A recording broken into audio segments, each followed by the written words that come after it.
지금부터 2020년 9월 6일 중등부 예배를 시작하겠습니다. 사도신경으로 신앙 고백하겠습니다.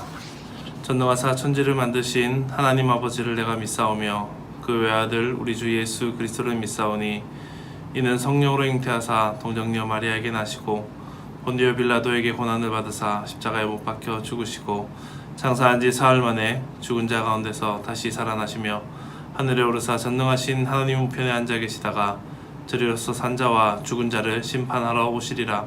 성령을 믿사오며 거룩한 공예와 성도가 서로 교통하는 것과 죄를 사하여 주시는 것과 몸이 다시 사는 것과 영원히 사는 것을 믿사옵나이다. 아멘. 성경 말씀 보겠습니다. 사무엘상 1장 1절에서 8절까지 말씀 제가 봉독하겠습니다. 사무엘상 1장 1절에서 8절까지 말씀입니다.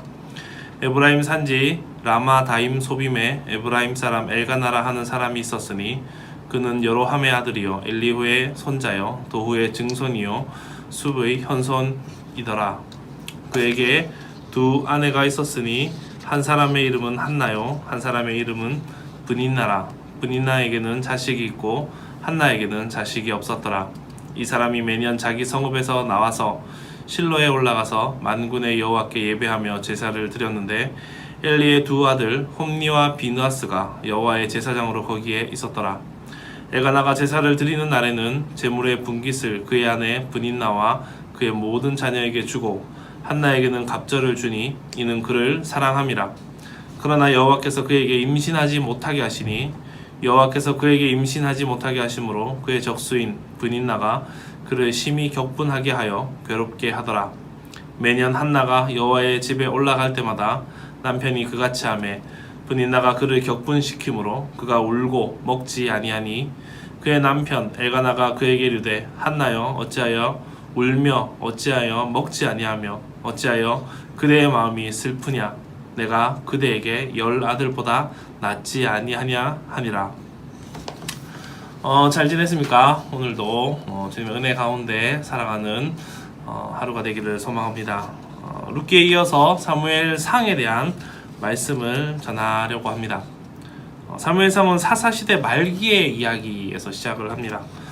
이스라엘의 백성들은 여호수아의 가나안 정복이 완료된 이후에 약 400년간 사사시대를 맞이하였습니다. 그리고 사사시대는 안타깝게도 이스라엘의 죄악 그리고 그 죄악에 대한 하나님의 징계, 많은 침략과 이스라엘 백성이 그에 대한 회개를 하고 또 하나님의 구원하심이라는 끊임없는 쳇바퀴 속에서 사사시대가 진행되어 갑니다. 그리고 사사시대 말기에는 이 쳇바퀴 속에서 가장 중요하게 생각해야만 하는 바로 회개라는 것이 떨어져 나가 버립니다. 사무엘상은 이러한 사사시대의 연장선상에 서부터 시작을 합니다. 엘리라는 사사가 이스라엘을 이끌고 있었지만 여전히 사사시대의 암울한 상황이 계속 진행되고 있었던 때가 바로 이 사무엘상의 시대입니다. 오늘 말씀 1장 1절의 시작에 성경은 에브라임 산지라는 말로 사무엘상을 시작하고 있습니다. 이스라엘은 우리나라의 영남지방보다 작은 곳입니다. 영남지방은 한 32,000 제곱킬로미터 정도 되고요. 이 이스라엘 지방은 한 21,000 제곱킬로미터 정도 됩니다.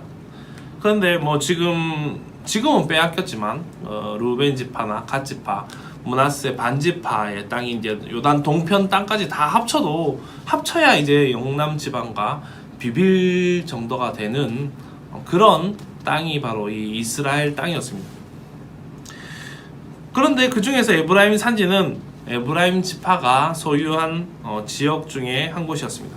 에브라임 산지는 물론 이제 다른 쪽이 어느 정도 걸쳐 있긴 하지만 보통의 도시보다 약간 큰 정도의 지역으로서 보시면 됩니다. 에브라임 산지에는 상당히 많은 일들이 벌어진 곳입니다. 부산 안에 북구도 있고 해운대구도 있고 사상구도 있고 중구도 있고 남구도 있고 그렇듯이 에브라임 산지 중에 시대적인 편차는 있지만 에브라임 산지에서는 곳곳에서 이스라엘에 상당히 의미심장한 것들이 많이 있었고 여러 가지 참 많은 일들이 벌어진 곳입니다. 에브라임 산지는 여호수아가 지파들의 땅 분배가 다 끝나고 나서 자신의 성읍 딥낫세라라는 곳을 받았는데 그 지역이 바로 에브라임 산지 중에 한 지역이었습니다.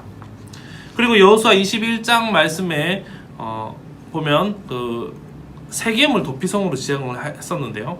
이 세겜에서 여호수아가 너희가 오늘날 섬길 자를 택하라 라고 하면서 이스라엘에게 마지막 고별 인사를 하게 되는데 그곳이 바로 이 에브라임 산지에 속해 있던 세겜이었습니다. 또 사사 예후시 에글론 왕을 죽이고 아말렉과 전투를 하기 전에 나팔을 불었던 곳, 그곳이 바로 에브라임 산지였습니다. 그리고 기도온의 아들 아비멜렉이 어디 출신입니까? 바로 에브라임의 세겜 출신이었습니다. 이 세겜이 어디입니까? 아까 얘기했듯이 에브라임 산지에 속해 있던 곳이었습니다. 그리고 사사 시대 후반에 은 1100개로 신상을 만들고 지나가던 레위인을 가정의 제사장으로 세웠다가 그 레위인까지 단지파에게 빼앗겼던 인물인 이 미가라는 인물에 대해서 이야기를 했었죠. 그 미가가 에브라임 산지에 살았었습니다. 그리고 기브아에 거주하였던 늙은 레위인 얘기, 사사기 마지막에 나오는 이야기죠. 그가 베냐민 자손들에게 자신의 첩을 잃게 되어서 11지파와 베냐민 지파 간의 전쟁이 일어나게 되었던 사건이 시작된 곳, 거기도 바로 에브라임 산지입니다. 지금 시대로 말하자면 부산광역시 안에서 이 모든 일이 다 일어난 것입니다. 어떤 일은 사상구에서 터지고, 어떤 일은 해운대구에서 터지고, 어떤 일은 북구에서 터지고, 또 어떤 일은 같은 곳이지만 좀 더 이른 시기에 터지고 이후의 시기에 터지는 그런 차이가 있지, 방금 이야기한 모든 일들이 이 에브라임 산지에서 일어난 것입니다. 그래서 이스라엘 역사에서 너무나 중요한 곳, 그곳을 한 군데 꼽아보자면 에브라임 산지입니다. 그렇기에 사무엘상에서 가장 먼저 등장한 지명이 바로 에브라임 산지라고 적어 놓은 것은 글쓴이가 그 시대에 살고 있던 사람들에게도, 또한 이것을 글로 읽어보던 사람들, 그리고 지금 우리에게도 상당히 뜻깊은 곳임을 알게 하려는 의도가 있다고 생각합니다. 이스라엘의 대소사가 많이 일어났던 핵심 지역, 특별히 에브라임 산지라는 이 말이 의미하는 것은 미가의 신상과 베냐민 지파의 죄를 통한 지파 간의 분쟁과 우상 숭배의 발단이 일어난, 다시 말해 죄악이 넘쳐났던 그 땅에라는 말과도 같은 겁니다. 사랑하는 우리 중등부 여러분, 여러분은 후대에 어떤 기억으로 남기를 바라십니까? 좋은 기억으로 남기를 바랍니까? 아니면 좋지 않은 기억으로 남기를 바랍니까? 이 부산 땅이 하나님의 은혜로 가득하다는 이야기를 듣고 싶습니까? 아니면 우상으로 가득한 도시였다라는 소리를 듣고 싶습니까? 좋은 기억으로 후대에 남기를 위하여서 우리가 살아가는 이 지역에서 정말 최선을 다해서 영적으로 좋은 영향력을 끼칠 수 있어야 합니다. 그런 선한 영향을 끼칠 수 있는 저와 여러분이 되시기를 주의 이름으로 축복합니다. 사무엘상은 그런 이스라엘 에브라임 산지를 배경으로 시작합니다. 그것은 아모랄 시대에 가장 사건이 많던 그곳에 또 하나의 사건이 일어나고 있음을 말씀하고 있는 것입니다. 사건의 시작은 에브라임 사람 엘가나의 집안의 한나를 통하여서 일어나고 있습니다. 이 사건은 성경에서 많이 나타나는 자식에 대한 문제였습니다. 2절 말씀에 브닌나에게는 자식이 있고 한나에게는 자식이 없었더라 라고 말씀합니다. 사무엘상의 시작이 그 유명한 지역 에브라임 산지에 한 가정이 있었는데, 그 중에 한나라는 한 사람이 자식이 없음에 대해서 이야기를 시작하고 있는 것입니다. 아브라함에게 말씀하셨던 복, 그리고 끊임없이 말씀하고 있는 자녀에 대한 복이 끊겼다라고 말씀하고 있는 겁니다. 어떻게 보면 수천 년 전부터 성경은 이것에 대해서 말씀하고 있었습니다. 축복 중의 으뜸이 바로 사람이라는 것, 사람이 진정한 축복의 근원이라고 말씀합니다. 그런데 오늘 말씀에 한나가 자녀가 없다고 말씀하고 있습니다. 이것은 무엇을 의미하는 겁니까? 한나가 저주받았음을 의미하는 것입니다. 그러나 이것은 단지 한나 한 사람에게 해당되는 저주가 아니라는 것을 성경은 말하고 있습니다. 그러므로 한나에게 자녀가 없는 것은 한나의 문제가 아니라 이스라엘 전체의 문제, 그리고 이 이스라엘이 범죄하고 있다라는 것을 의미하는 것입니다. 에브라임 산지에서 일어난 한나의 문제는 곧 이스라엘 전체가 범죄한 이 땅에서, 범죄가 일어났던 이 땅 속에서 바로 이 한나처럼 자녀를 낳지 못하는 문제, 이스라엘이 죄악 중에 빠져 있어서 하나님의 저주를 받았다라는 그러한 이야기를 하고 있는 것입니다. 이스라엘 전체가 이렇게 사사시대를 겪으면서 하나님의 애굽에서 인도하신 하나님의 그 선민이라고 불리는 민족, 이 이스라엘이 죄악 가운데 살고 있다라는 것을 단적으로 보여주는 것이 바로 에브라임 산지 엘가나의 아내 한나가 자식이 없다, 이것을 통해서 말씀해주고 있는 겁니다. 에브라임 산지는 바로 이러한 의미를 가지고 있습니다. 그리고 이 한나는 전체적인 이스라엘의 문제를 보여주는 표본으로서 말씀하고 있는 것입니다. 사랑하는 중국 여러분, 이 민족, 이 나라를 위해서 가슴을 치며 부르짖는 저와 여러분이 되기를 간절히 소망합니다. 코로나로 인하여서 이 나라와 이 민족이 얼마나 지금 어렵습니까? 단지 우리나라뿐만 아니라 전 세계가 위태로운 가운데 있습니다. 모든 기능이 마비된 이 세상에서 하나님, 이 나라를 지켜주십시오, 이 나라를 버리지 마십시오, 우리를 구원해 주십시오라고 기도할 수 있는 저와 여러분이 되기를 간절히 소망합니다.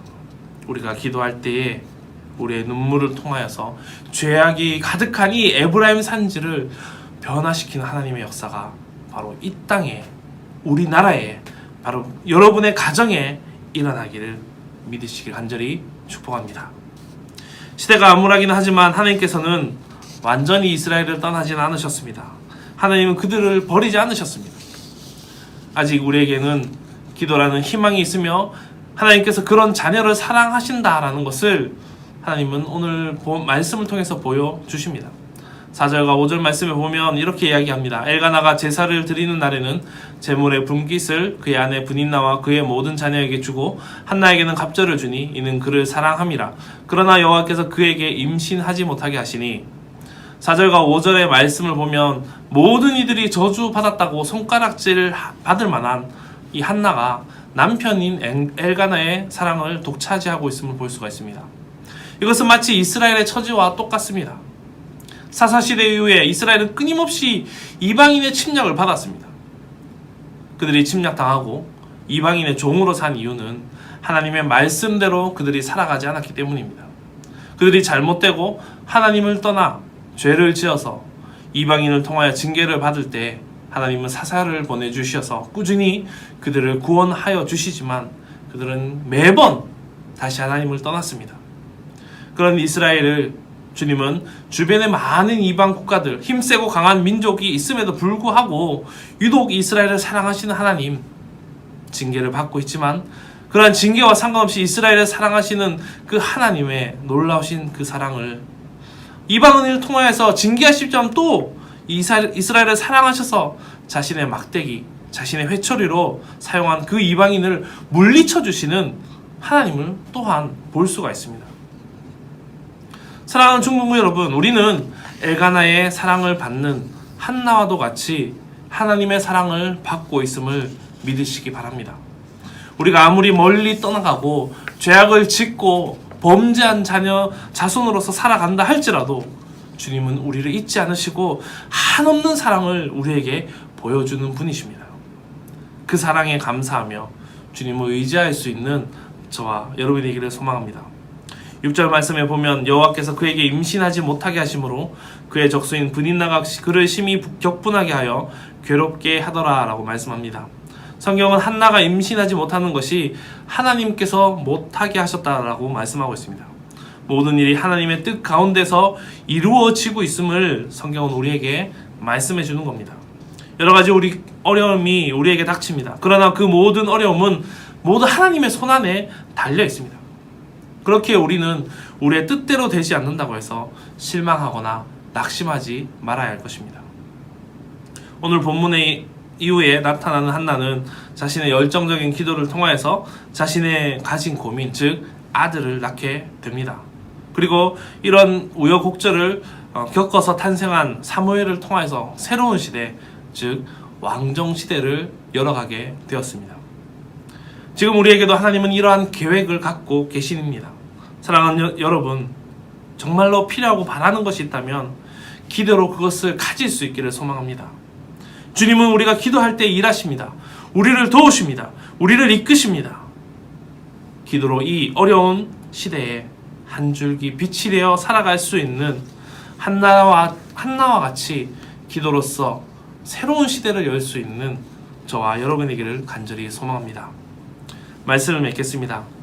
사사시대 말기에는 한나처럼 무척이나 어려운 삶을 살고 있었고 힘든 영적인 범죄한 자들로서 살아갔습니다.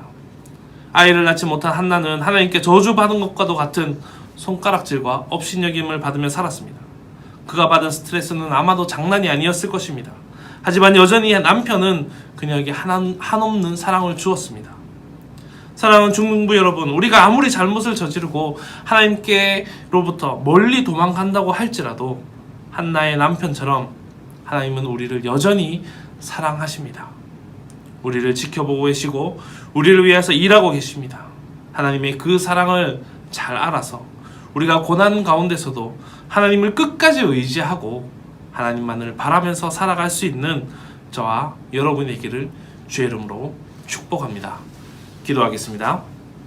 사랑의 아버지 하나님, 은혜와 사랑 감사를 드립니다. 오늘도 저희를 이렇게 온라인 예배를 통해서 불러주시고 함께하여 주시며 저희들을 인도하여 주시면 참으로 감사를 드립니다. 주님께서 함께하여 주셔서 저주받은 백성, 또 손가락질 받는 한나였지만 그런 한나를 그의 기도를 통하여서 또 끊임없이 엘가나처럼 사랑하여 주시고 품어주시며 함께하여 주신 것처럼 아버지 하나님, 우리에게도 지금 이 시대에 코로나를 통해서 너무나 힘들고 어려우며 정말 하나님으로부터 저주함을 받은 것처럼 참 힘들고 어려운 상황이 있지만 그런 가운데서도 주님이 주시는 사랑, 주님이 주시는 그 은혜, 그 놀라운 역사함을 아버지 하나님 볼 수 있는 저희가 되길 수 있도록 주여 인도하여 주시옵소서. 주님, 우리의 힘으로서는 아무것도 할 수 없지만 주님께서 이 모든 것을 이루어 가시고 또 아버지 하나님 이 역사를 인도하여 주실 줄 믿으며 살아갈 수 있는 저희가 되게 하시고 아버지 하나님, 특별히 기독교가 정말 아버지 하나님 많은 손가락질을 받고 있는 상황입니다. 이러한 상황 속에서 두려워하지 않게 하시고 담대함으로 늘 기도함으로 아버지 하나님 맞서 이길 수 있는 우리 중등부가 될 수 있도록 주여 인도하여 주시옵소서. 감사를 드리며 걸어가신 예수님 이름으로 기도드립니다. 아멘. 축도하겠습니다. 지금은 우리 주 예수 그리스도의 은혜와 하나님의 크신 사랑과 성령님의 감화 감동 교통하심의 역사가 주님의 놀라우신 그 은혜를 깨달아 우리가 범죄한 자녀로서 살아가지만 그 가운데서도 우리 가운데 한없는 사랑을 주시고 은혜를 부어주시고 주님의 자녀로서 끊임없이 우리를 바라보고 계시는 주님을 믿으며 주님을 바라보며 살아가기를 원하는, 또한 우리의 기도를 통해서 또 이 코로나 시대를 새롭게 열어갈 수 있는 그 마음과 그 뜻과 그 행동을 가지기를 바라는 주의 귀한 모든 자녀들 가운데, 특별히 우리 덕전제일교회 중등부 한 사람 한 사람 가운데 지금으로부터 영원까지 함께 있을지어다. 아멘. 예배를 마쳤습니다. 한 가지 광고 드릴게요. 지난주에 유튜브 댓글 좀 달아달라고 했는데 댓글도 좋고 목사님께 그 카톡을 보내거나 문자를 보내줬습니다. 여러가지 말씀을 들음을 통하여서 받은 은혜들 그리고 뭐 내용들 같이 올려주시면 여러가지 선물을 드릴게요. 또 선물 지원 받은 게 있어요. 이런 거 있으니까 같이 함께 나누고 또 기도하고 또 이 한 주를 보낼 수 있기를 바랍니다. 내일 태풍이 내일 온다고 하죠. 태풍이 올라온다고 하는데 조심하시고 창문 안 깨지게 잘 붙잡고 그것도 창문 붙들고 밤새 있지 말고 조심하며 몸 조심하면서 이 한 주를 보낼 수 있기를 소망합니다. 잘 지내길 바랍니다. 안녕.